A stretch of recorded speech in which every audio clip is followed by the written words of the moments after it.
Happy Friday, guys. Welcome to a Puck Time last show of the week. Andrew McInnes is off today, but filling in for him, Bryan Leonard. And of course, our regular Friday guy, Andy Lang, fresh off doing his props show, which is a very good show. You've got to tune in if you did. And if you didn't, you'll find it on the WagerTalk platform. Guys, we got a busy schedule, so we're going to get right to it. We got the Sabres and Columbus, Winnipeg, Chicago. We got mini Edmonton. We have day 2 of the ladder challenge. St. Louis gets there pretty easily.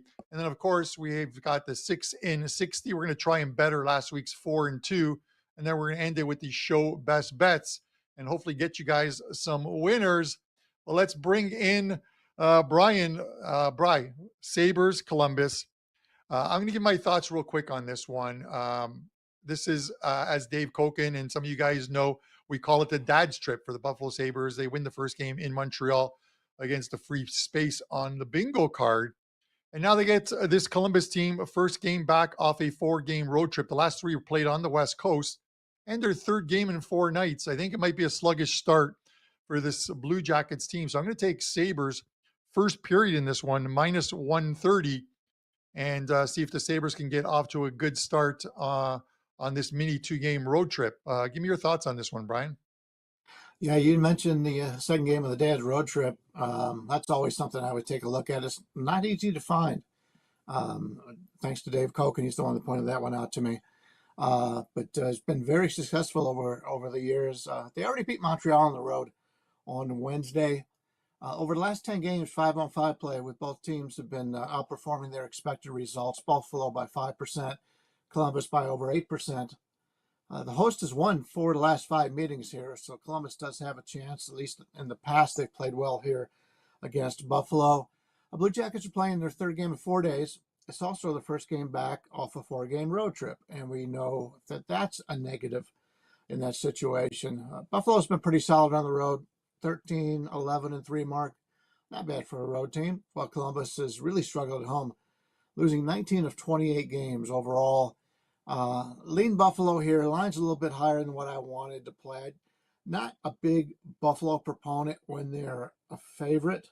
And if you've watched the Sabres over the years, like you have, Carmine, you know how that is. Every time they've got a game where they're expected to win, that's the game they don't show up. That's my concern here for Buffalo. But I don't want any part of Columbus in this one. Lean with Buffalo.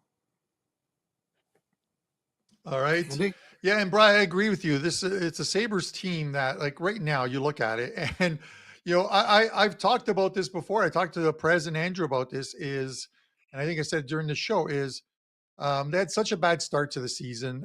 They weren't scoring goals like they were last year. They were allowing goals like they were, and the power play was pretty bad. And they seem to believe in Buffalo. I don't believe it as a fan of this team, that if they can string 6 or 7 wins together, they can make it into the playoffs, or at least not even make it into playoffs, but be in a position to try and make it into the playoffs. The problem here is they could win 5 or 6 games, and what they're ultimately what they're going to do is play themselves out of a lottery draft pick, a possible lottery draft pick. They did it last year where they finished 1 point out of the playoffs and didn't get a lottery pick. So there's like a black cloud over Buffalo, whether it's the football team in the playoffs or whether it's the hockey team during the regular season.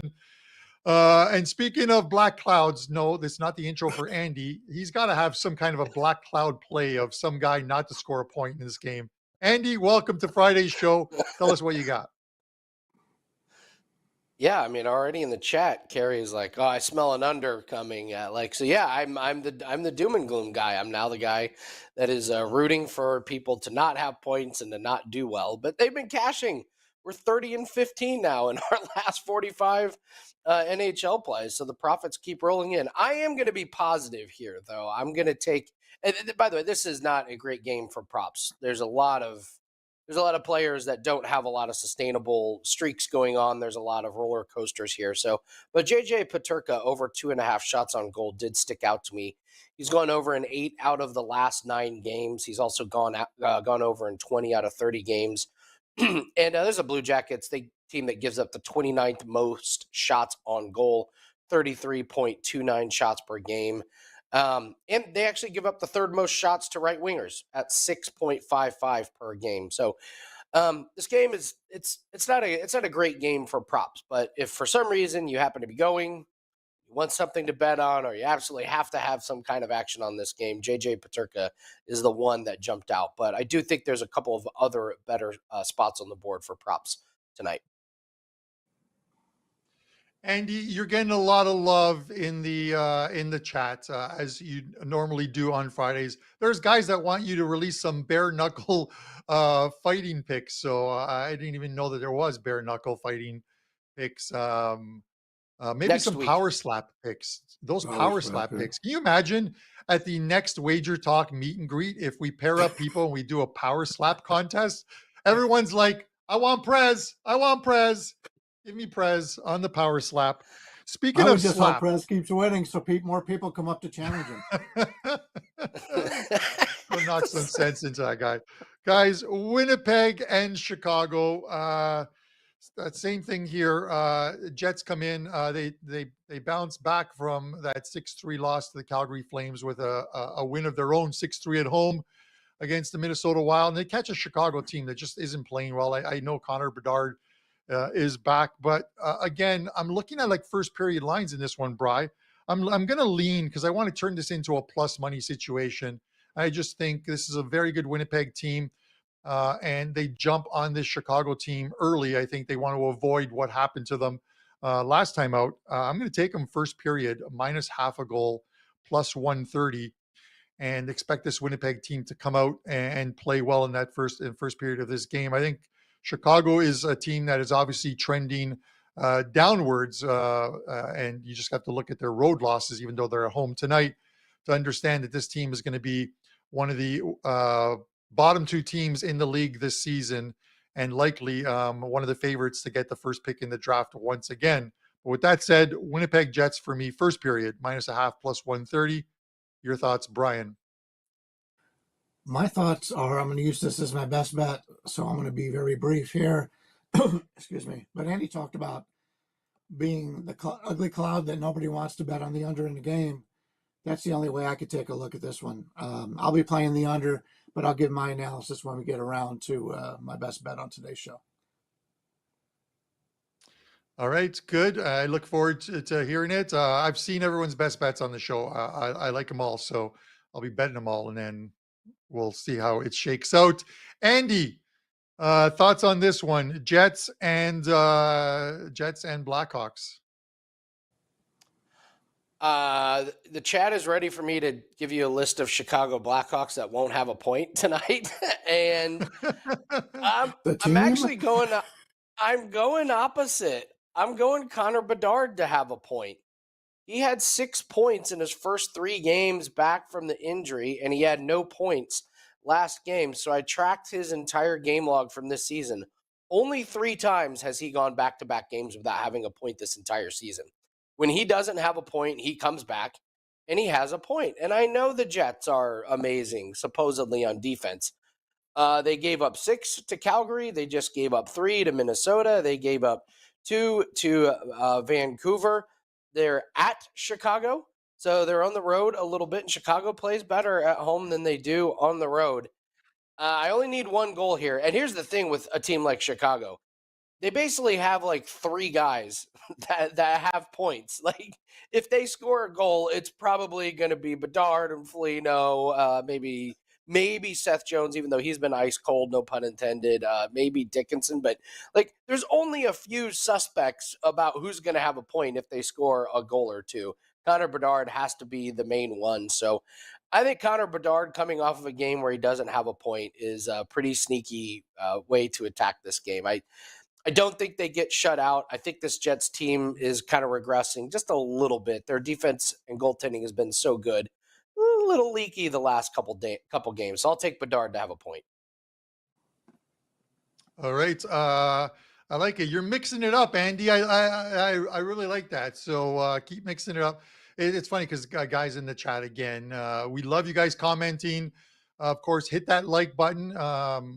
We really appreciate it. It's good for the Wager Talk YouTube analytics. And then if you're watching this later, drop a comment and let us know what your best play on the night is. Guys, before we get to the third game, which is, I guess, when you look at the first two games that we talked about, this is probably the marquee game of the night, the Minnesota and Edmonton one. I want to get to the ladder challenge. We won yesterday's ladder challenge after I made an initial mistake on the original one. But with that said, guys, we are going to the Buffalo Sabres tonight as the ladder challenge play. They are minus 140. So our risk, since the ladder challenge is you go all in on your play, 194 to win, 138 on the Sabres on the minus 140 line. I will say this, like I said, and Brian mentioned it too, bad scheduling spot, I think, for Columbus. First off a 4-game road trip. The last 3 games were on the West Coast, and there's been travel between each and every game, of course, and this is their 3rd and 4 nights. So I get it. This late in the season, I think this is where the legs start to get a little weary, and we'll see if that applies tonight. If the Sabres can build off that win against Montreal and come out in this one and maybe make the dads happy for once, since they're not going to make the playoffs this year, at least get us a win in the ladder challenge. So Sabres minus 140 in the ladder challenge. Bri, what do you think of that play? Are we climbing the ladder or are we falling off? Well, like I said, Your I honest like opinion. Buffalo. I That's just fine. thought the line was too high. If you're forced to make a play, you're not always forced to make a play when you're betting, though. But in the ladder challenge, I Well, guess you are every day, right? yeah, well, the ladder challenge, that's just there. We're going to find one, unless there's only one game we don't like it, we'll just pass and take the next. But the whole idea is 10K or bust. So by this time next week, we'll either have busted or we'll be at 10K and we'll be happy. And Andrew McInnes, we're going to fly him into Toronto this summer and catch a Blue Jays game. All right, ladder challenge is done. We still have the 6 and 60 in a minute, but we are going to go to Edmonton and Minnesota in this one. Just looking at the live lines right now, Edmonton minus 185. They opened at 195, so a little bit of money on Minnesota. Plus 155 is a take back on Minnesota. The total 6.5 over 30. The VIG on that one. That's what it opened at. That's what it's sitting at. I'm going to make this simple. The Oilers 16-game road trip, a 16-game win streak. Obviously, they win 3-3 after that. Then they lose to the Bruins. They win and lose to the Bruins. They're playing pretty much 500 hockey, but they're in a playoff spot now. They're playing a little looser, so we could see some goals here. I think that juice is probably getting to the point where we might see a 7 on this game. But I do believe the Edmonton's the right play at home here. This is their first of a back-to-back because they're going to play the Calgary Flames tomorrow in the Battle of Alberta. But I'm going to take them to beat Minnesota in this one. But I'm going to take them in regulation, minus 120. Brian, what are your thoughts? A little discrepancy here is I think I might be on the other side. Surprisingly, Minnesota has won 8 of the last 10 meetings here. I wouldn't have thought that based on the way Edmonton has played the last few years, but that's something that they've done very well, although Edmonton has split the last 2 years. So they're 2-2, but 8-2 overall the last 10 games for Minnesota. They've held Edmonton to 5 goals or less in every one of those every one of those 10 meetings. So they've been able to defend this powerful Oilers offense. A lot of that obviously comes down to not getting in the penalty box. That's how you beat the Oilers. And the Wild must be doing something right because they've had a lot of success in this series. The Wild are a solid 5-2 out of the break with the last 2 games, though, scoring 26 total goals their last 2 games, 2 major shootouts. Just totally awful what they've done in the original games coming out of the break. Over the last 10 games of 5-on-5 play, the Wild have underperformed their advanced metrics by over 5%, while Edmonton has surpassed their expected goal share by 3%. I like to play on teams for regression. I think both these teams here are set up for that in this game. Edmonton has been extremely streaky, as you talked about, the 16-game streak earlier. They're only 4-4 since the All-Star break. This is their second game in 3 days, with another contest hosting Calgary tomorrow. So it's not the greatest spot for Edmonton here. The last 5 Edmonton games have seen goal scoring numbers of 11, 9, 7, 9, and 12. So the Oilers' offense is clicking, But obviously, that defensive run they had during that streak is no longer. They were making the goalies look great. And, at one point, everybody's talking about how Edmonton needed to bring in a goalie. Then they got on that streak, and now nobody said anything about it. But lately, the Oilers giving up a lot of goals, scoring a lot of goals. So I like Minnesota here. Rarely do you get a team with the better scheduling situation who has played as well against this team as they have in this price range. So give me Minnesota. All right, Brian, you talk about goaltending, and you make a good point because this is the first game of, like I said, it's a back to back for this Edmonton team. They're playing Calgary, and that Calgary is obviously the team that they want to beat. If they had to win only one of two games, they would rather beat Calgary, I believe, than beating Minnesota. But you wonder because there's no goalies confirmed on this one. It's showing Stuart Skinner as the goalie, but it could easily be Calvin Pickard because. He's had a good run of it as well too. 7-2, and I think he's 7-2, 248 goals against average, 910 save percentage. Not bad numbers for him. So if you're looking at the Oilers and you prefer Skinner in goal, you may want to wait before you bet it and just to see who the confirmed goalies are. That'll probably come out around 1:30 or 2 o'clock Eastern time. I have to believe after the morning skate in Edmonton. Andy. Are we looking player props here? Are we looking at goal scorers? What are we looking at in this game for you? Going a little sneaky here and taking a look at Connor McDavid will have a power play point. This is an Edmonton team, fourth best power play percentage in the league. So when they do get on the power play, they convert most of the time. And it's a great matchup for this. The Wild, they give up the 28th most penalty minutes per game and the 30th most power play goals allowed per game. They've given up 5 power play goals in their last 6 games. So I get an Edmonton team, and I agree wholeheartedly with Brian that defense and the goaltending's been shaky at best. And so I think this potentially could be a shootout. We get a couple power plays, and surely Edmonton's going to put in at least one of them. And if Edmonton puts in a power play goal, Draisaitl, Connor McDavid, those guys are all going to be involved. So if I'm trying to take advantage of some of these, like Connor McDavid hit just his regular point totals 1.5. Those are so tough to hit night in and night out, trying to get a guy to get 2 points. So I'll just narrow it down to 1 power play point. A goal or an assist gets you there on this bet. I will take that. Joe Ranieri and I, during the Tampa Bay Stanley Cup runs, we kept betting when you have a power play like that and a good power play, those plus money points sometimes in the power play can build the bankroll.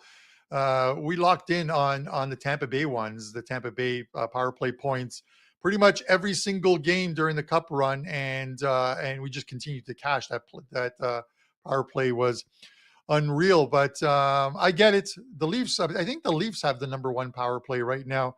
So, and they seem to be scoring goals. So I'll be looking at some of their power play props tomorrow as they catch Colorado coming back from Detroit, a weird 1-game road trip. All right. With that said, guys, before we get to our best bet segment, it's the 6 and 60. I like these games. But I like the 6 games each and every week. We've had, I think, the last 5 or 6 weeks, we've had a bunch of 4-2s and 5-1s. We really need a 6-0. So I'm avoiding the very first game of the day. So because I've lost the very first game of the day on this 6 and 60 the last 2 weeks. So I'm avoiding that first one and jumping to the next one. So Dan, whenever you're ready, 6 and 60, let's hit that clock.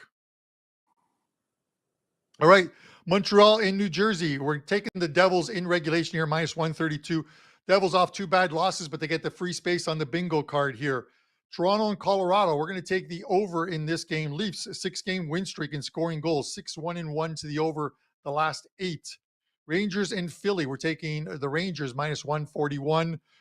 Rangers, 9-game win streak. I'm not getting in front of that train. Rangers to win this one. Washington and Florida. We're taking the Panthers in regulation, minus 139. Washington with the big upset over Tampa. They're not going to do it against this Florida team. Florida in regulation. Nashville and San Jose. Preds, minus 1.5 on the puck line. First three of this 5-game road trip, they've won all three. They are looking good. They've won each by 2 or more goals. Preds on the puck line. Anaheim and the Kings. Kings in regulation off that loss to Nashville, and they've won 8 straight games against the Anaheim Ducks in regulation. So regulation on the Kings minus 165. That's your 6 and 60.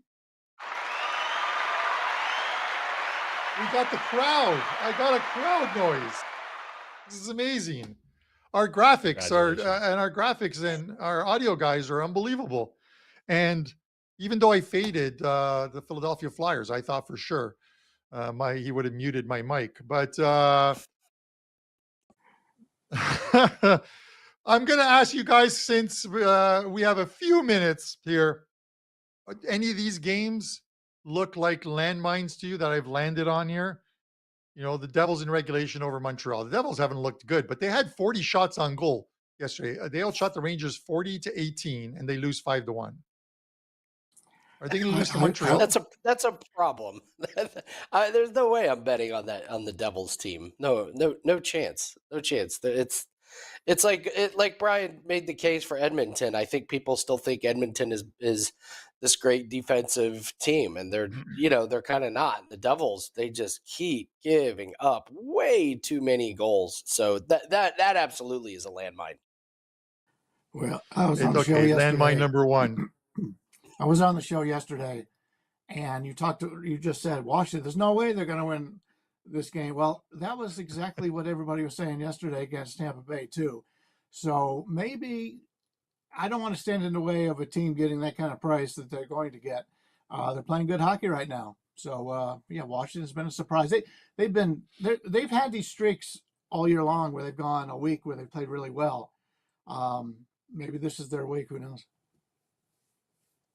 No, yeah, it's tough. I get it. Florida played a great game last night in Carolina.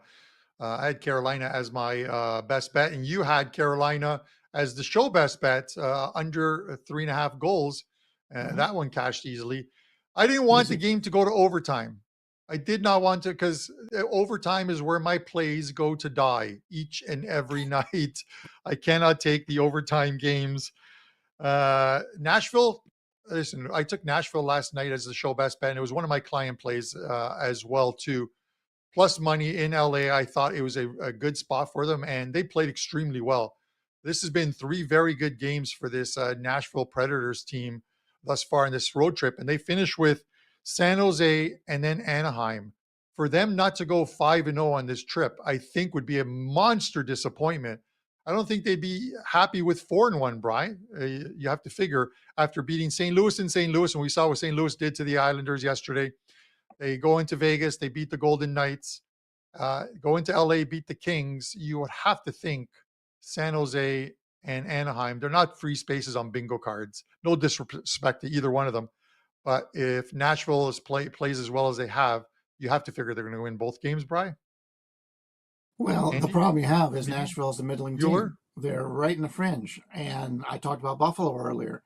It's hard to trust those teams. And you go into this road trip and they're probably thinking 2-3 would be fine. 2-3 is good. 3-2 is even better. They've already won the first 3 games. So that's what you always have to worry about, is a team that's not used to getting on these streaks, already feeling good about themselves. And maybe just maybe, they don't beat the lesser teams, which are too closer to free bingo spots than Montreal. I know you say that because of half of our guys that are on the show are from Canada, that area there. But Montreal's not a free bingo space this season. They've pulled off some pretty good upsets. No, they definitely have. They've surprised some teams in Montreal. I don't know if they can do it on the road. Playing at the Rock, but we will see tomorrow. Let's hope we can at least get 5 of these ones. And guys, practice not only this for the ladder challenge, but if you're following along in the 6 and 60, please practice bankroll management. This is 6 look ahead games. The lines, these are the opening lines from one of the books here in Canada and the US, Bet Rivers. So they're bound to change a little bit, but the numbers are pretty much where they should be. Again, practice bankroll management. Don't go nuts with like 6-team parlays and 5-team round robins and what have you. If you're in it just for fun, by all means, go ahead. But if you're in this long term, practice bankroll management, please. With that said, guys, we need to get to the show best bet segment. Brian, tell us what you have up at WagerTalk and give us a best bet on today's show. I've got 3 plays up in college basketball. Really nice college basketball season, and we are off of a losing day, so it's a good time to jump on that. Yeah, you mentioned yesterday our big play here on the show and for our clients was the under in that Florida-Carolina game. Can't get any much of a easier winner than that being a 0-0 with like 3 minutes to go. But unfortunately, I said yesterday that Colorado, if the line went down, it'd be on them. And that bet went to die, as you pointed out, in overtime. But this is our best bet for clients in hockey today, so no need to purchase that. I'm going to go to that Winnipeg-Chicago game. I'm going to play the game under, as I mentioned. The Jets have won 7 of 8 in this series, with the last 5 totaling 3, 3, 4, 5, and 4 goals. So historically, recent history shows these two play under hockey. And in fact, if you were to ask the players and the teams and the coaches, they would prefer that way too. So when looking at season-to-date scoring, the Jets have a net 120 goal advantage in this matchup. Can't find much higher than that. They have a strong 15-11 road record, while Chicago, as Andy mentioned earlier, plays much better at home, but that much better is 11-17. That's compared to the 4-25 road record. The Jets' offense have only scored 11 goals in the first 6 games of the second half, and so breaking out Tuesday with 6 goals against Minnesota.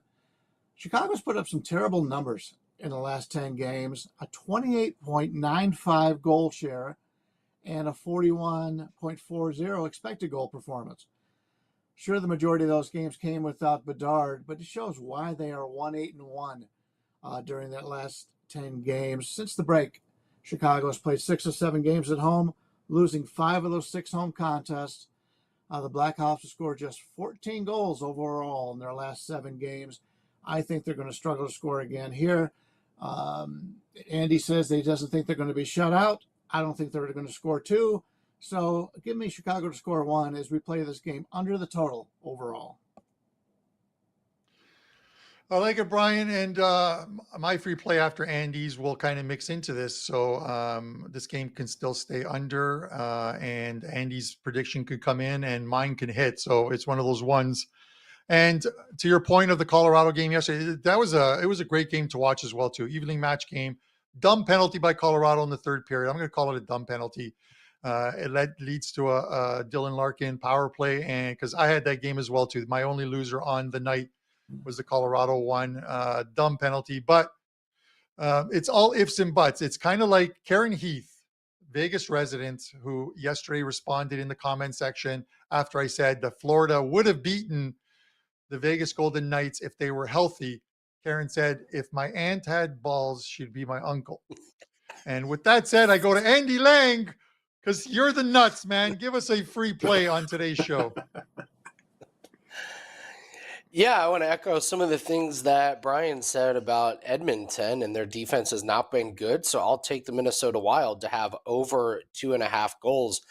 That All-Star break, it's just bad timing. Sometimes you have these breaks, like in NFL, the bye week, it could be a blessing or a curse. And that was just a bad time for the Edmonton Oilers to have the All-Star break. We even saw it in the NBA. The All-Star break was a bad timing for the Cleveland Cavaliers. The Cavaliers had won 18 of 20 games. They have the All-Star break, and then they lose in the first game out of there. So this is an Edmonton team that has given up over 2.5 goals in every game since the All-Star break, and this is a Minnesota Wild team that line of Kaprizov and Eriksson Boldy. I mean, those guys are just firing away and scoring a lot of points. Minnesota, they lost to Winnipeg, but they still scored 3 goals at 10 against Vancouver. They've had 3 against Arizona, 5 against Vegas, 3 against Pittsburgh. So the Edmonton Oilers, they're regressing back on defense and with goaltending. And with the Minnesota Wild, these guys are just putting up a lot of goals. So I like the over for the 2.5 team total on Minnesota. Best thing that we have up at WagerTalk, we got 2 things up. We have the 5% play on the UFC and PFL cards tomorrow, 13 hours of MMA starting at 1 p.m. Eastern tomorrow. It's a loaded day, a lot of profits available there. And then we have a 4% pack that is up.